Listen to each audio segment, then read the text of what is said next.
So happy 4th or 3rd or whatever day this really is. I would just want to say, it's an amazing country we live in. So in some ways, as much as we are about being a strong force in the world, I think when we tap into our deeper, more convivial, more loving, more pleasant understanding, sometimes we can get more done and evoke in others more help than by being demanding. Though this country has been so militaristic in so many ways, our real strength has not been the fact that we have more arms than anyone else. Our real strength has been our ability to inspire people to live a life that unfolds for them their potential, and to invite them to come to this country or to allow them to come to this country to pursue that. And that is what made us the beacon on the hill, not the fact that we have ICBM missiles. If we could remember that, I think we would then accentuate the positive more and rely less on strength and more on this idea of cooperation. That the real freedom of a human being is not the freedom to harm another, but the freedom to be yourself. It's an egoic problem, not an instinctual problem that causes us to be self-centered, aggressive, defensive. We could actually stop defending our curiosity by being defensive, etc., when we recognize that we actually are loving beings underneath it. That our most fundamental nature was good. Then one of the things we might rethink is who we really are. Now in this church we often say, we want you to remember your divine nature. But it could also be that we want you to remember your instinctual nature.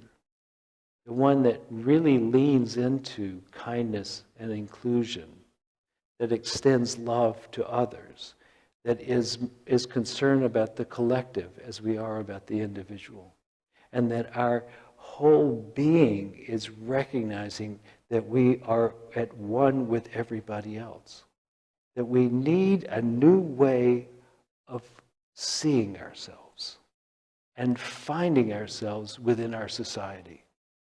We need to come to a place where we let the instincts of belonging and caring for each other begin to take precedent over this need for proving that we have worth, which is an egoic problem.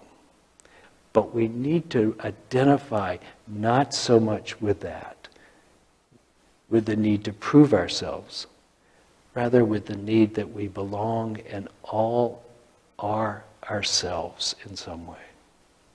This shift from I'm wrong because I'm breaking with my natural nature, but I need to prove that it's okay for me to do it, and shift back to a place of recognizing we are indeed love made manifest.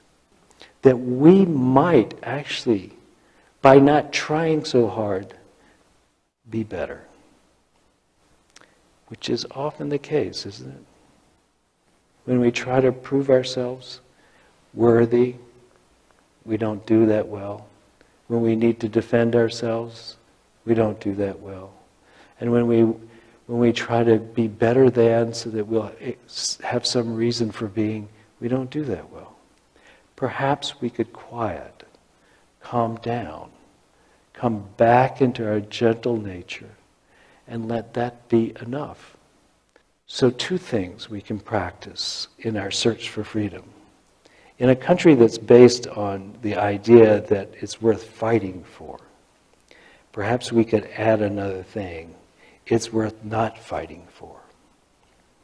It's becoming non-resistant. To the point where we could become non-resistant to our greatest fear of death. that we could be at the point where we recognize that our underlying nature is kindness and love. And that we are not in need of fearing even the worst, because our underlying nature beneath even that is transcendent of the body, of the present. In my mind, the real freedoms that the world longs for is the freedom that comes through that kind of exploration. That you can't fight your way into freedom enough to be really free if your mind is still tethered to the fear of death or the fear of not being enough.